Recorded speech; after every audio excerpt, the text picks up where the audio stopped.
तो last class में मैंने आपको नर्स्ट इक्वेशन के बारे में सारी जानकारी दी थी। आज हमारा इलेक्ट्रोकेमिस्ट्री का 7वां लेक्चर है, जिसके अंदर हम लोगों को गिब्स फ्री एनर्जी के बारे में जानना है। शायद गिब्स फ्री एनर्जी के बारे में मैंने आपसे पहले भी कहा था, जब हम लोग थर्मोडायनामिक्स चैप्टर पढ़ रहे थे, तो गिब्स एनर्जी क्या होती है इसके बारे में मैंने आपको बताया था। What is Gibbs energy? Actually spontaneity of reaction को पता करने के लिए एक टर्म होता है Gibbs free energy, delta G. और डेल्टा जी का मैंने आपसे फॉर्मूला भी बताया। तो आज हम लोग क्या करेंगे, उस गिब्स फ्री एनर्जी का रिलेशनशिप एस्टैब्लिश करेंगे। मतलब डेरिवेशन नहीं है, सिर्फ जानना है कि डेल्टा जी और ई सेल, जो ई सेल लास्ट क्लास में आपने निकाला था, उससे हम डेल्टा जी और ई सेल की वैल्यू को कैलकुलेट करेंगे। तो लिखना स्टार्ट करिए। When a cell reaction takes place, when heading डालिए, electrochemical cell and gives energy of a reaction. Electrochemical cell and gives energy of a reaction. Electrochemical cell and gives energy of a reaction. Gives energy of a reaction. अब देखिए, ये जो gives energy है, यही वो energy है ना जो अल्टीमेटली आपका जो सेल है उसके अंदर रिएक्शन करा के एनर्जी प्रोवाइड कर रही है। आपको अगर ठीक से ध्यान हो तो मैंने आपसे क्या कहा था कि किसी भी स्पॉन्टेनियस केमिकल रिएक्शन के अंदर एनर्जी रिलीज होती है। वही एनर्जी जो स्पॉन्टेनियस केमिकल रिएक्शन के अंदर रिलीज हो रही है, वही किसमें कन्वर्ट होता है? इलेक्ट्रिकल एनर्जी में कन्वर्ट होता है। उसी से तो हमने इलेक्ट्रोकेमिकल सेल का डेफिनेशन पढ़े थे, तो स्टार्टिंग में हमने इलेक्ट्रोकेमिकल सेल पढ़ा था। अब वो इलेक्ट्रोकेमिकल सेल में जो एनर्जी रिलीज हो रहा है, इसके बारे में मैंने आपसे पहले भी कहा था, उसी एनर्जी को हम क्या कहते हैं? Gibbs free energy. और गिब्स फ्री एनर्जी का बाकायदा टेबल बनाया था मैंने क्लास 11th में। ध्यान करिए, आपको थर्मोडायनामिक्स चैप्टर जब पढ़ा रहा था तो मैंने गिब्स फ्री एनर्जी का टेबल पढ़ाया था। और गिब्स फ्री एनर्जी में मैंने क्या लिखा था? Delta G is equal to delta H minus T delta S. और इस प्रकार से आप डेल्टा जी जब निकालते हैं, जब जब डेल्टा जी लेस देन 0 आए, मतलब डेल्टा जी क्या हो जाए? नेगेटिव हो। डेल्टा जी क्या हो? नेगेटिव हो। उस टाइम पे जो रिएक्शन होती है, उस टाइम पे जो रिएक्शन होती है, उसको हम क्या बोलते हैं? Spontaneous reaction. उसको हम क्या बोलते हैं? Spontaneous reaction. अब अगर ये स्पॉन्टेनियस रिएक्शन है तो हमें रिलेशनशिप एस्टैब्लिश करना है गिब्स एनर्जी और ई सेल के अंदर। लास्ट क्लास में नर्स्ट इक्वेशन से आपने एट एनी टेंपरेचर पे ई सेल निकालना सीख लिया। लास्ट क्लास में सीखे थे ना, डैनियल सेल के लिए पहले सीखे, और उसी डैनियल सेल के बाद हमने स्पेसिफिकली किसी भी सेल के लिए निकालना सीख लिया, क्योंकि हमने जो टर्म लिखा था वो एन के टर्म्स में लिख रहे थे और ऑक्सीडेशन एंड रिडक्शन के टर्म्स में लिखे थे, अगर थोड़ा बहुत भी आपको ध्यान आए। या फिर किसी जनरल रिएक्शन के लिए भी लिखे थे तो आपको याद होगा, c के पावर c into d के power d whole divided by a के पावर a into b के पावर, ऐसे करके log के सामने वो कांस्टेंट टर्म डालेंगे। तो लिखना स्टार्ट करिए। When a cell reaction takes place, when a cell reaction takes place, electrical energy is produced. When a cell reaction takes place, electrical energy is produced. Full stop. Thus, electrical work by the cell results in electrical work by the cell results in corresponding decrease in the free energy of the cell. तो जो electrical work हो रहा है वो work कैसे हो पा रहा है? इलेक्ट्रिकल वर्क जो हो रहा है वो वर्क किसकी मदद से हो रहा है? जो उस पर्टिकुलर सेल के अंदर का रिएक्शन है वो गिब्स फ्री एनर्जी दे रहा है। वही गिब्स फ्री एनर्जी कन्वर्ट होकर क्या कर रहा है? जो आपको इलेक्ट्रिकल एनर्जी मिल रहा है, तो इलेक्ट्रिकल एनर्जी क्या है? एक तरीके का वर्क है, मूवमेंट ऑफ इलेक्ट्रॉन हो रहा है, तो देयर इज अ वर्क। वो वर्क धीरे धीरे उस रिएक्शन के गिब्स फ्री एनर्जी को क्या करता जा रहा है? डिक्रीज कर रहा है। जब डिक्रीज होते होते होते होते वो डेल्टा जी क्या आ जाए? खत्म हो जाए, यानी वो जो रिएक्शन की एनर्जी है वो जीरो हो जाए। उस क्षण पे क्या होगा? E cell is equal to 0, और the moment E cell is equal to 0 हुआ, सेल और फर्दर काम करने वाला नहीं है। No current will pass through the cell. Sense बन रहा है? आगे लिखें इस बारे में।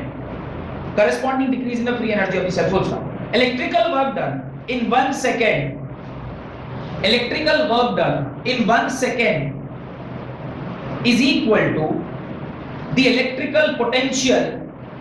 Electrical work done in 1 second is equal to electrical potential multiplied by total charge pass, total charge pass, full stop. तो इलेक्ट्रिकल वर्क डन किसके बराबर है? क्वेश्चन बोल रहा है आपसे, वो समझाने की कोशिश कर रहा है कि इलेक्ट्रिकल वर्क डन किसके बराबर है। अभी हमने कहा इलेक्ट्रिकल वर्क डन जो है वो गिव्स free energy of the cell के बराबर है, ठीक है। अब गिव्स free energy of the cell किसके बराबर है? उसने कहा वो electrical work done is in 1 second is equal to electrical potential into total charge pass. तो अब देखिए इलेक्ट्रिकल वर्क डन यानी मैं लिखूं E वर्क डन जो कि किसके बराबर है? डेल्टा रिएक्शन G के बराबर। तो डेल्टा रिएक्शन G जो है वो किसके बराबर होगा? ध्यान से समझिए, NF। What is NF? NF is the amount of charge. देखिए आपने उसमें लिखा है ना total charge passed, F is Faraday's constant and N is number of electrons into potential. Potential क्या है? E सेल के बराबर delta Rg is equal to negative NF E cell. अब आप कहेंगे सर ये आप लाइन तो ठीक लिखे, इसके बाद सर आपने नेगेटिव साइन क्यों डाल दिए? अपने मन से इसलिए डाला क्योंकि ई सेल की वैल्यू होती पॉजिटिव। ई सेल पॉजिटिव किसके लिए? इलेक्ट्रोकेमिकल सेल के लिए। आपको मैंने ये पॉइंट लिखवाया केस 1 केस 2 केस 3 डाल के। ई सेल अगर पॉजिटिव है मतलब वो इलेक्ट्रोकेमिकल सेल की तरह बिहेव कर रहा है। E cell positive, F is Faraday's constant 96500, N is number of electron positive, ये तीनों चीजें पॉजिटिव है और डेल्टा G नेगेटिव होगा तभी वो रिएक्शन क्या होगी? स्पॉन्टेनियस। तो ऑब्वियसली मेरे को इसको क्या करना पड़ेगा? एक नेगेटिव साइन इसके सामने डालना पड़ेगा इन ऑर्डर कि ये वाली क्वांटिटी क्या हो जाए? नेगेटिव हो जाए और मेरा जो सेल है वो स्पॉन्टेनियस। और सेल स्पॉन्टेनियस होगा इसकी गारंटी कौन ले रहा है?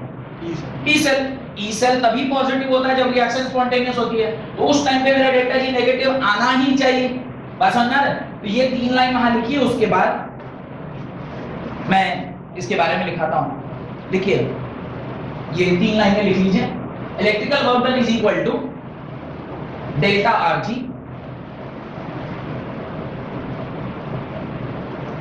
और इस डेल्टा Rg यानी गिव्स free energy of a reaction, cell reaction, NF into E cell के बराबर। NF is the charge passed और E cell is the electrical potential, और इन दोनों को मल्टीप्लाई किया तो ये हुआ। और सिग्निफिकेंस ऑफ नेगेटिव साइन ये है कि negative sign will provide the value, वो डेल्टा गिव्स फ्री एनर्जी को क्या बना देगा?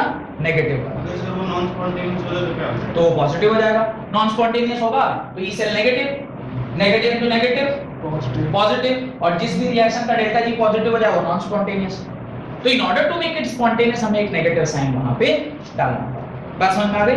लिखिए वहां पे the reversible work done by the galvanic cell, इसके नीचे लिखिए the reversible work done by the galvanic cell is equal to decrease in its gives energy. The reversible work done by galvanic cell is equal to the decrease in gives energy. ये जो line मैंने लिखा है यहाँ पे electrical work done is equal to गिव्स free energy, और इन दोनों के केस में क्या है? Magnitude wise both are same, but अगर ये अगर हो रहा है तो इसकी एनर्जी क्या हो रही? धीरे धीरे घटती जा रही है। तो मैग्नीट्यूड वाइज इज हो रहा इक्वल, पर अगर ये बढ़ेगा तो इसको ऑब्वियसली क्या होना पड़ेगा? घटना पड़ेगा, क्योंकि यही एनर्जी किसमें कन्वर्ट हो रही है? उसमें कन्वर्ट हो रही है। ठीक है, आगे लिखें। NF is the amount of charge passed. NF is the amount of charge passed, and E cell is the EMF of the cell. E cell is the EMF of the cell. E cell is the EMF of the cell. Full stop. At 298 Kelvin, उसके नीचे लिखेगा at 298 Kelvin. Temperature जब 298 kelvin होगा तो delta Rg is equal to क्या होगा? Delta Rg not is equal to minus NF E not cell के बराबर होगा। Delta Rg not is equal to minus E not cell के बराबर। डन? तो एट स्टैंडर्ड कंडीशन, ये क्या है? Under standard condition. What is the standard condition? Temperature क्या होना चाहिए? 298 केल्विन होना चाहिए। तो उसमें ये वाला एक्सप्रेशन आएगा। लिख लीजिए इसको भी डब्बा डाल के। Under standard condition that is 298 ये आपका इक्वेशन आ जाएगा। डन। अब जब आप ई सेल की वैल्यू यहां पर पुट करें, ई सेल की वैल्यू आप यहां पर पुट करें, ये रिएक्शन जो हो रही है उसमें ई नॉट सेल की वैल्यू लास्ट क्लास में हम लोगों ने निकाली थी। ये ऊपर वाला मैं मिटा रहा हूं ये सब, ठीक है? ध्यान से देखिएगा, बहुत आसान सा डेरिवेशन आप समझ जाएंगे। लास्ट क्लास में हम लोगों ने at equilibrium E not cell की वैल्यू निकाली थी। E not cell is equal to क्या होता है? 2.303 RT by NF log of KC। लिखे थे क्या? लास्ट क्लास में हमने लिखा था, आप अपनी कॉपी को चेक करिए, हमने लास्ट क्लास में लिखा था, मुझे याद है तो 100% आपने लिखा होगा। अगर लिखा है तो क्या मैं इस पर्टिकुलर एक्सप्रेशन में इसकी वैल्यू को रिप्लेस कर सकते हैं? इसे अगर इक्वेशन नंबर 2 बोलते हैं और इसको इक्वेशन नंबर 1 बोले तो can I replace the value of E not cell from this equation to this equation? अगर मैं ऐसा करता हूं तो क्या होगा? ध्यान से देखिए, delta R G not is equal to minus NF into इस पूरी वैल्यू को मैं यहां पर पुट कर देता हूं, 2.303 RT by NF into log of KC। कोई डाउट? अब ये NF से NF क्या हो गया? कैंसिल हो गया, और इस वाले एक्सप्रेशन को मिटा दें। ये तो लिख चुके होंगे आप लोग। तो अगली लाइन में आप क्या लिखोगे? अगली लाइन में आप लिखोगे delta R G not is equal to minus 2.303 RT log KC। ये किसके बीच का रिलेशनशिप आ गया? Relationship between Gibbs energy and equilibrium constant. इसको भी आप अपनी कॉपी में लिख लें, relationship between Gibbs energy and equilibrium constant. और उसके अंदर मैंने यहां 2 लाइन मिटा दिया है, वो जहां से इक्वेशन 1 और इक्वेशन 2 मैं लिख देता हूं, इक्वेशन 1 भी लिख देता हूं। इक्वेशन 1 था delta R G not is equal to minus NF E not cell. इसको ही मैंने क्या माना था? इक्वेशन नंबर 1 माना, और इक्वेशन नंबर 1 से हमने इस इक्वेशन में वैल्यू पुट की थी ई नॉट सेल। तो ये एक छोटा सा रिलेशनशिप है, और रिलेशनशिप के बारे में मेरे से अच्छा आप लोग जानते हैं। कई बार मैं ये बात आपसे कहता हूं, क्योंकि अगर रिलेशनशिप के बारे में अगर आज के यूथ से पूछा जाए, आर यू इन रिलेशनशिप, बोले क्या सर बच्चों वाला बात, ये सवाल अब कोई पूछता है, ये तो ऑब्वियस है नहीं? हाँ, अरे ये सवाल ऑब्वियस है कि नहीं? लेकिन रिलेशनशिप नहीं है, रिलेशनशिप आप नहीं, मम्मी के साथ कोई रिलेशन, पापा के साथ कोई रिलेशन नहीं, क्या नहीं समझे क्या बोल? तो माँ पिता के साथ रिलेशनशिप है, छोड़ दिए, वृद्धाश्रम अभी से छोड़ा है ना रिलेशन। तो फिर आप लोगों ने रिलेशनशिप का एक ही मतलब क्यों समझ पाते? मेरे को ये नहीं समझ। रिलेशनशिप के कई सारे मतलब है। कोई किसी को कहते तुम मेरे बहुत आई लव यू ऐसे कोई बोल दिया, अब आई लव यू बोले तो आप प्यार करते, किसी को अच्छा लगे सुनते तो बोल सकते हैं, कोई इसमें दिक्कत नहीं। क्या मान लीजिए मेरे को कोई बच्ची अच्छी लगे, उसका व्यवहार अच्छा लगे, I can tell no I love you for फलाना फलाना फलाना रीजन। मैं डायरेक्टली तो नहीं बोल सकता फॉर फलाना फलाना फलाना रीजन, आई कैन टेल। ऐसे किसी को आप जाके अप्रोच करिए, आई लव यू फॉर फलाना फलाना फलाना रीजन, और किसी आंखें बहुत सुंदर लगी आपको, नहीं आपको मानिए सपोज किसी की आंखें बहुत अच्छी लगी, आई love you for your beautiful eyes. आपको देखिए ट्रेनिंग दे रहे हैं, अप्रोच, हाउ टू अप्रोच।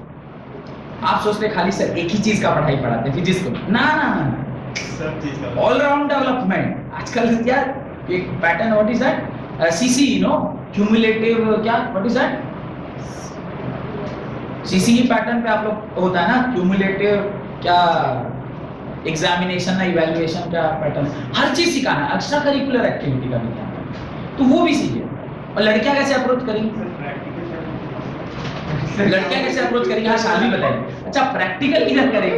अरे लड़का लग रहा था, इतना गिरा हुआ और अच्छा सवाल तुम भी पूछ सकते, प्रैक्टिकल किधर करेंगे? खैर, तो ये पर्टिकुलर एक्सप्रेशन आपको रिलेशनशिप दे रहा है किसके किसके बीच में? डेल्टा आर जी नॉट और KC. KC is what? KC is equilibrium constant. ठीक है, तो नोट डालकर एक बात लिखिए, right? At the stage of chemical equilibrium of a cell, at the stage of chemical equilibrium of the cell, E cell is equal to 0. At the stage of chemical equilibrium of the cell, E cell is equal to 0. E cell क्या होगा? 0 होगा. और किसी reaction का अगर E cell 0 हो जाए तो delta Rg is equal to होता है माइनस NF E cell. ये E cell अगर 0 हो गया तो डेल्टा Rg भी क्या हो जाएगा? 0 हो जाएगा. तो आप ध्यान रखिएगा किसी भी सेल के लिए डेल्टा Rg क्या होता है? 0 होता है. उसके नीचे लिखिए, ये दोनों लाइनें लिख के उसके नीचे लिखिए, the reaction is only feasible, the reaction, कौन सी रिएक्शन के बारे में बात कर रहा है? Cell reaction. the cell reaction is only feasible when E cell is positive, when E cell is positive or delta G is negative. E cell is positive or delta Rg यानी Gibbs free energy of a reaction is negative. तो ये condition ध्यान रखना है कि अगर कोई cell electrochemical cell की तरह बिहेव करेगा तो उसमें दो कंडीशन है. वो दोनों कंडीशन सबसे महत्वपूर्ण कंडीशन है. पहला कि ई सेल क्या होगा?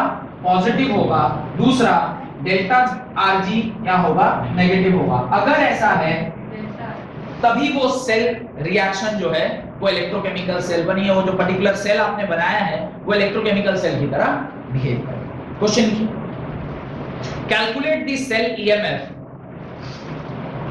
calculate the cell EMF and delta Rg naught for the cell reaction. Calculate the cell EMF and delta Rg naught for the cell reaction at 25 degrees Celsius. At 25 degrees Celsius. Reaction लिखिए, माने cell representation लिखिए. Zn solid single bar Zn2 plus bracket में लिखिएगा 0.1 molarity Zn2 plus, अरे मैं cell representation बोल रहा हूं. Zinc solid single bar Zn2 plus bracket में लिखिएगा 0.1 मोलारिटी बोल रहा हूं, molarity capital M bracket 1 double bar यानी salt bridge Cd2 plus bracket में लिखिए 0.01 capital M single bar CD solid. कुछ इंफॉर्मेशन जो आपको दिया गया है वो लिख लीजिए. E naught Zn2 plus by Zn, E naught Zn2 plus by Zn is equal to दिया गया है minus 0.76. E naught Zn2 plus by Zn दिया गया है माइनस 0.76. दूसरा E naught CD2 plus by CD, E naught CD2 plus by CD दिया गया है minus 0.40. 1 farad is equal to 96500, 1 farad is equal to 96500 coulomb by mole. Coulomb by mole R की value होती है 8.314, कैपिटल R की value होती है 8.314 joule kelvin inverse mole inverse, joule kelvin inverse mole inverse. इस सवाल को सॉल्व कीजिए. देखें किसने सारा कॉन्सेप्ट सीखा है अभी तक. ठीक है, क्या क्या दिया हुआ था कौन बताएगा? आपको दिया गया है कि calculate the cell EMF. Cell EMF निकालने का फॉर्मूला आपको ऑलरेडी पता रहता है. आप सेल ईएमएफ निकाल लेंगे, उसका delta G not is equal to minus naught. देखिए तो 3 स्टेप में इस पर्टिकुलर क्वेश्चन का आंसर बनेगा. सबसे पहला स्टेप जो होना चाहिए वो ये होना चाहिए कि आप ई नॉट सेल निकालना चाहिए. E not cell is equal to होता है E naught cathode minus E naught anode के बराबर. ई नॉट कैथोड और ई नॉट एनोड को जब आप यहाँ लिखेंगे तो ई राइट साइड में कैडमियम है और कैडमियम की वैल्यू कितनी दी गई है? 0.40 minus of minus 0.76.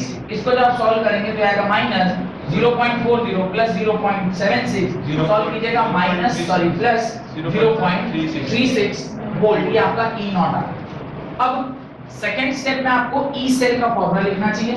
E cell is equal to E not cell minus 2 point, अच्छा उसने बोला है क्या कि वो 298 केल्विन पे है? हाँ। तो अगर बोला हुआ तो हम 0.06 बाई n, कैडमियम Cd से 2 प्लस हो रहा है यानी आ जाएगा 2 log ऑफ, आप ऊपर क्या लिखोगे 76 ऑक्सीडेशन और नीचे क्या लिखोगे रिडक्शन। 0.1 तो ऊपर ऑक्सीडेशन किसका हो रहा है? जिंक का, है ना 0.1 और नीचे 0.01। इसको जब आप कैंसिल करिएगा ये तो खत्म ही हो जाएगा। तो E cell is equal to 0.36 minus 0.03 into ये 1 हो जाएगा क्योंकि ये ऊपर जाएगा, है ना? ये हो रहा है 1? हाँ, सॉरी ऊपर गया होगा सर। ठीक है। अब E cell is equal to, इसको सॉल्व किया तो कितना आ रहा है 0.06 वोल्ट। क्या sir? E cell is equal to कितना आ रहा है 33 इसको सॉल्व किया तो 0.33 आएगा सर। कैसे 33 हो रहा है? अच्छा इसको सॉल्व किया, अच्छा 0.03 है, ठीक है ये मैंने 3 सोच लिया तो 0.33 वोल्ट आया, इसमें से 3 घटेगा तो 0.3। थर्ड स्टेप होगा delta R G not is equal to minus N F E not cell के बराबर, माइनस एन तो 2 है, एफ की value 96500 into E not cell आपने निकाला था 0.36। इसको जब आप सारा पुट करिएगा ये आएगा नेगेटिव 69 और जब इसको सॉल्व करेंगे तो वैल्यू इज 69480 जूल ये आया। और जब आप इसको किलो जूल के टर्म्स में लिखेंगे तो 3 के बाद पॉइंट लगेगा तो 69.48 kilo joule will be your answer. तो डेल्टा आरजी की वैल्यू ये होगी डेल्टा आरजी। आपका ये एक आंसर हो गया और ये एक आंसर हो गया। आपसे शायद यही दोनों उसने पूछा भी था, यही पूछा था ना कि ये दोनों वैल्यू निकालिए। चलिए एक और सवाल लिखिए, right one more question. Zinc rod dipped in 0.1 molarity solution, capital M solution. Zinc rod is dipped in 0.1 molarity solution of zinc sulfate, full stop. The salt is 95% dissociated at this dilution. Zinc sulfate, full stop. The salt is 95% dissociated at this dilution. 95% dissociated at this dilution at 298 Kelvin. At 298 Kelvin. Calculate the electrode potential. Calculate the electrode potential. Calculate the electrode potential given that. Calculate the electrode potential given that E naught Zn2 plus say Zn, E naught Zn2 plus say Zn is equal to minus 0.76 volt.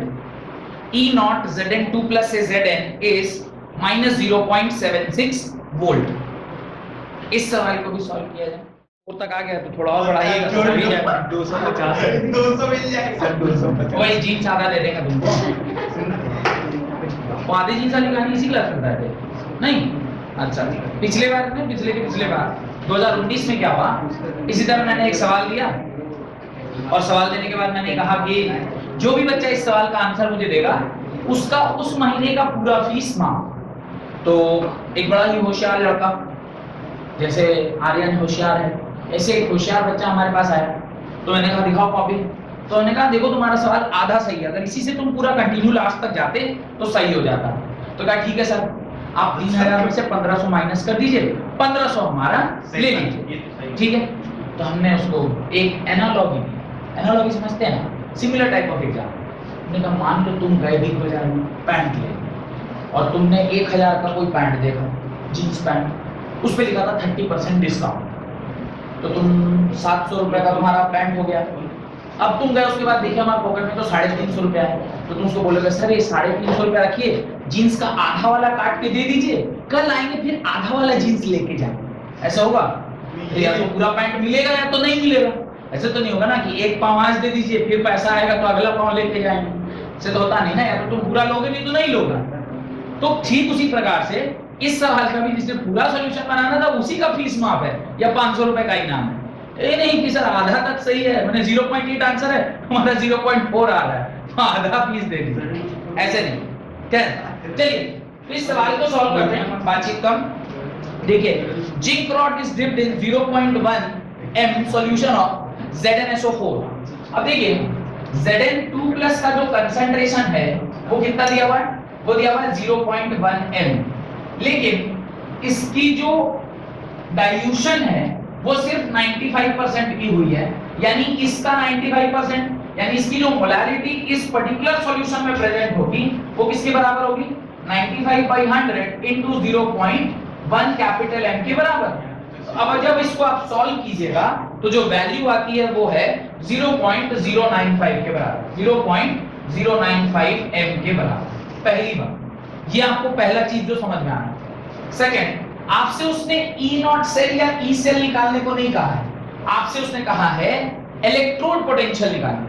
Electrode potential का formula जैसा कि मुझे ध्यान आ रहा है, आपने क्या लिखा था, E Zn। अब यहाँ पे तो मैंने जो ओरिजिनल फॉर्मूला लिखा था नर्स्ट इक्वेशन जिस दिन पहली बार पढ़ा रहा था, ऐसे लिखा था Emn + Mn is equal to E naught Mn + Mn minus temperature दिया हुआ है कितना, 298, यानी 0.0591 by n log of 1 upon concentration of Mn plus।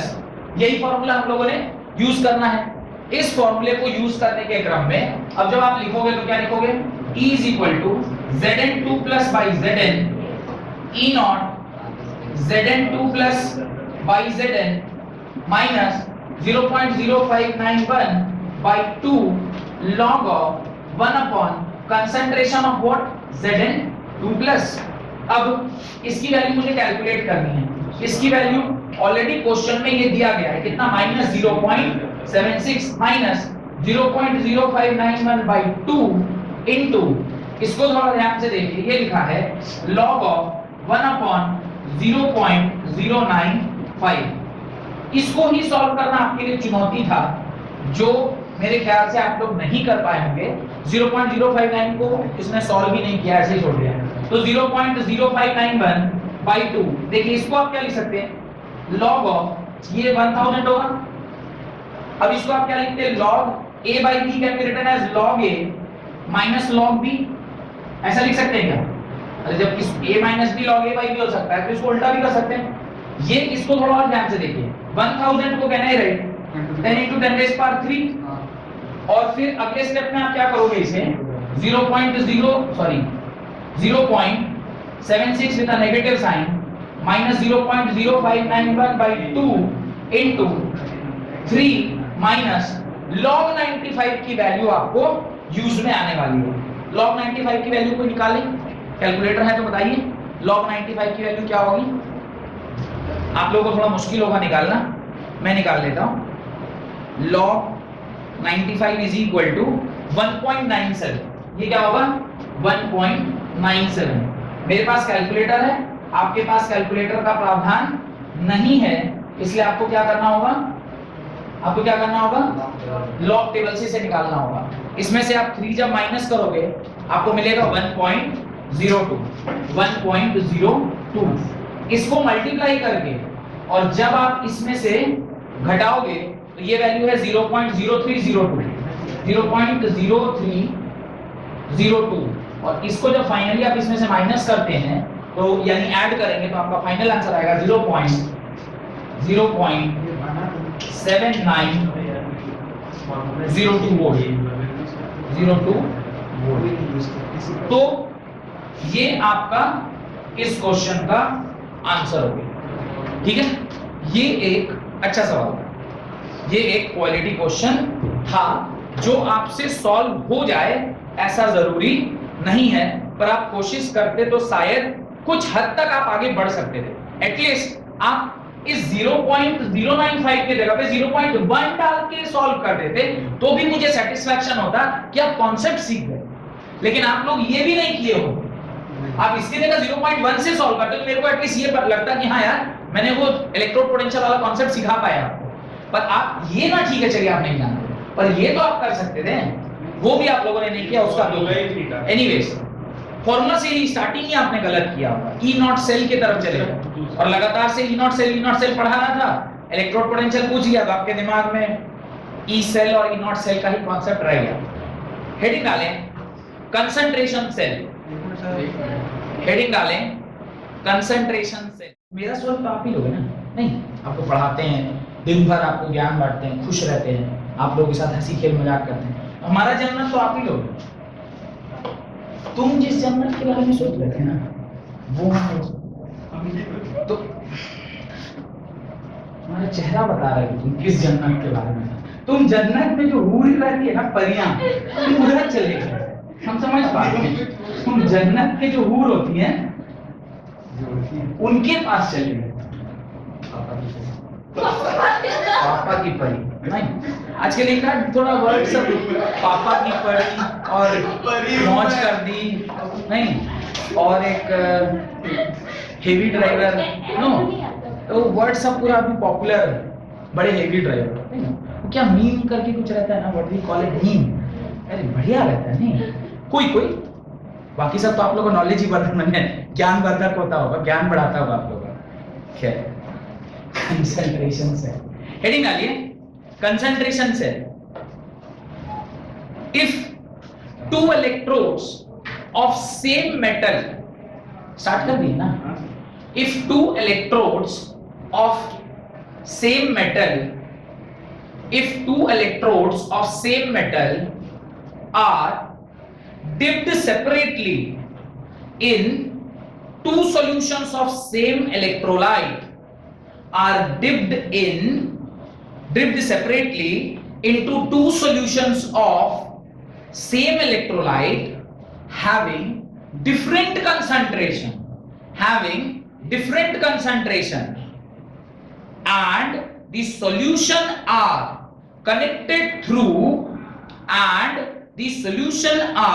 connected through a salt bridge. Such cells are known as concentration cells.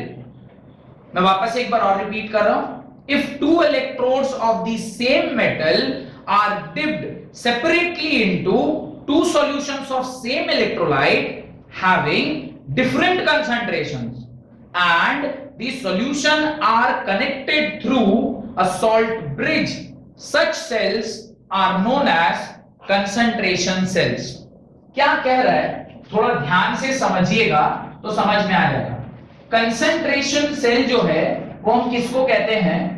Concentration cell हम उसे कहते हैं जहां पर ये भी पर्टिकुलर जो मेटल है और इधर वाला भी जो मेटल है, दोनों एनोड और कैथोड सेम ही मेटल से बने हुए हैं और इनको हम लोगों ने एक सॉल्ट ब्रिज से आपस में क्या किया है, कनेक्ट किया है। बस अंतर इतना है इसके कनेक्शन में कि आपका जो कंसंट्रेशन ऑफ इलेक्ट्रोलाइट है वो वेरी कर रहा है, यानी this is also copper, this is also copper, आपस में इन दोनों कॉपर को हम लोगों ने कनेक्ट कर दिया है और ये आपका सॉल्ट ब्रिज है और इसके अंदर जो सॉल्यूशन है इलेक्ट्रोलाइट वो भी एक ही है और इधर भी जो इलेक्ट्रोलाइट है वो भी क्या है, सेम है।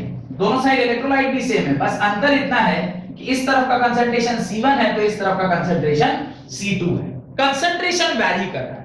वापस से एक बार डेफिनेशन को थोड़ा ध्यान से पढ़िए। If two electrodes of same metal, if two electrodes of same metal, ये भी कॉपर का है और वो भी क्या है, कॉपर का है, both are made up of same metal. अगर डिप्ड किया गया है into solution of same electrolyte, दोनों इलेक्ट्रोलाइट भी क्या है, 100% सेम है, हैविंग डिफरेंट कंसंट्रेशन, सिर्फ अंतर किसमें है, दोनों के कंसंट्रेशन में, एक का कंसंट्रेशन C1 तो दूसरे का कंसंट्रेशन C2 है, and the solution are connected through a salt bridge, और उस सॉल्यूशन को हमने कैसे कनेक्ट किया है, सॉल्ट ब्रिज की मदद से कनेक्ट किया है। Such type of cells are known as concentration cell. तो ये डायग्राम आप अपनी कॉपी में बना लीजिए, पर ऐसा नहीं बनाइएगा जैसा मैंने बनाया है, ठीक से बनाइएगा। मैंने थोड़ा हड़बड़ा के ये सब थोड़ा गंदा कर दिया है, आप थोड़ा ठीक से बनाइएगा, ठीक है। और इसके नीचे जब डायग्राम आपका बन जाएगा तो आप ई सेल का जो इक्वेशन लिखेंगे वो होता क्या है, पहले मैं ये लिखता हूं। E cell is equal to होता है E not cell minus 0.0591 by N log of concentration of first, यानी जहां पर ऑक्सीडेशन हुआ है, रिडक्शन हुआ है, C2 by concentration of C1। ये इक्वेशन आप वहां पर लिख सकते हैं। अगर मैं यहां पर C2 बाई C1 लिख रहा हूं तो ये क्या हो जाएगा, प्लस होगा, क्योंकि ये रिडक्शन बाई ऑक्सीडेशन लिख रहा हूं। अगर ऑक्सीडेशन बाई रिडक्शन लिखता तो ये क्या हो जाता, माइनस होता। अब चूंकि ये दोनों कॉपर के ही बने हुए हैं तो ई नॉट सेल डेवलप होगा क्या, ई नॉट सेल तो जीरो हो जाएगा। क्यों, क्योंकि दोनों का इलेक्ट्रोड स्टैंडर्ड इलेक्ट्रोड पोटेंशियल क्या होता है, सेम होगा। कैसे देखते हैं, E not cell is equal to, formula क्या होता है, E naught cathode minus E naught anode. अब इसकी और इसकी वैल्यू अगर सेम है तो ये क्या हो जाएगा, जीरो। तो ई नॉट सेल किसके बराबर, जीरो के बराबर। इसलिए हमने इस इक्वेशन में ई नॉट को क्या कर दिया, जीरो कर दिया। वंस ई नॉट आपका क्या हो गया, जीरो हो गया, देन आप जो ओरिजिनल इक्वेशन है इसको क्या लिखेंगे, E cell is equal to 0.0591 by N log of concentration of reducing substance by concentration of oxidizing substance. ये आपका फाइनल इक्वेशन हो गया फॉर अ कंसंट्रेशन सेल। तो कंसंट्रेशन सेल के ऊपर कभी अगर सवाल आए तो ये आप इस तरीके से लिख सकते हैं। कंडीशन ध्यान रखिएगा, C2 क्या होना चाहिए, C1 से बड़ा होना चाहिए। अगर एक बड़ा और एक छोटा नहीं होगा तो करंट पास करेगा, करंट पास नहीं करेगा। तो C1 must be greater then C2। और सेकेंड चीज जो आपको ध्यान रखनी वो ये है कि ई नॉट सेल उसका क्या होता है, जीरो होता है। E not cell is equal to zero और कंसंट्रेशन का relationship C2 should be greater than C1। Done. आगे एक लाइन इसके नीचे सिर्फ नोट डालकर लिख लीजिए, नोट डालकर एक लाइन लिखिए इसके नीचे। ये सारा कुछ लिखने के बाद एक लाइन इसके नीचे आप नोट डाल के लिखें, the electrode placed in high concentration electrolyte, the electrode placed in high concentration electrolyte acts as cathode, the electrode placed in high concentration electrolyte acts as cathode, and that placed in low concentration electrolyte and that placed in low concentration electrolyte act as anode। तो जिसका concentration ज्यादा होता है उसको हम लोग क्या कहते हैं, कैथोड कहते हैं, और जिसका कंसंट्रेशन कम होता है उसको हम क्या कहते हैं, एनोड कहते हैं। इररिस्पेक्टिव ऑफ कि अगर मैं यहां C2 लिखता और यहां C1 लिखता और ये रिलेशनशिप सही होता, मैं क्या बोल रहा हूं, दोनों के डायरेक्ट किधर रखा हुआ इससे कोई मतलब नहीं है। अगर ये C2 is greater than C1 है और मैं अगर यहां C2 लिख के यहां C1 लिखता तो इसको क्या मानते, कैथोड मानते, और इसको क्या मानते, एनोड मानते। कंसंट्रेशन जिसका ज्यादा है उसको क्या मानेंगे, कैथोड। कैथोड माने होता है पॉजिटिव टर्मिनल और एनोड मतलब क्या होता है, negative terminal. And current always flows from positive terminal to negative terminal. वो भी आप इक्वेशन से भी देख सकते हैं, ऊपर वाला अगर बड़ा है नीचे वाला अगर छोटा है तो ये क्वांटिटी 1 से बड़ी, log 1 से किसी भी बड़ी क्वांटिटी का आंसर 1 से बड़ा होता है। तो ये 1 से बड़ा into this positive quantity is a positive quantity. तो ई नॉट सेल, ई सेल क्या हो गया, पॉजिटिव हो गया। और जिस भी रिएक्शन का ई सेल पॉजिटिव होता है वो कैसी रिएक्शन होती है, स्पॉन्टेनियस रिएक्शन। और स्पॉन्टेनियस रिएक्शन होगी तो उसका जो ई सेल होगा वो पॉजिटिव होना ही चाहिए, और डेल्टा जी उसका क्या हो जाएगा, नेगेटिव होगा। तो ये भी सेंस बन रहा है। ये लास्ट वाला बात समझ में आया सबको, मैंने जो कहा ये मैं बोल रहा हूं, ये C2 is greater than C1 तो ये 1 से बड़ा हो गया ना, और ये अगर 1 से बड़ा तो log 1 से बड़ा किसी क्वांटिटी का वैल्यू ऑलवेज 1 से बड़ा होता है। तो ये क्वांटिटी 1 से बड़ी हो गई, बड़ी हो या छोटी, positive into positive is positive. E cell क्या हो गया, पॉजिटिव, और ई सेल अगर पॉजिटिव है इसका मतलब ये स्पॉन्टेनियस रिएक्शन है। बात समझ में आ गई? अगर पॉजिटिव रहता है तो नॉन ई सेल पॉजिटिव माने स्पॉन्टेनियस, डेल्टा जी नेगेटिव होता है, ई सेल तो पॉजिटिव होता है, आपने केस डाल के लिखवाया है, देखिए ई सेल पॉजिटिव, नोट में लिखवाया है उस बात को, और डेल्टा जी नेगेटिव, यही कंडीशन है, नोट्स में लिखवाया है, नोट डाल के लिखवाया है ना, तो ये ध्यान रखिएगा। बहुत बहुत धन्यवाद आज की क्लास अटेंड करने के लिए।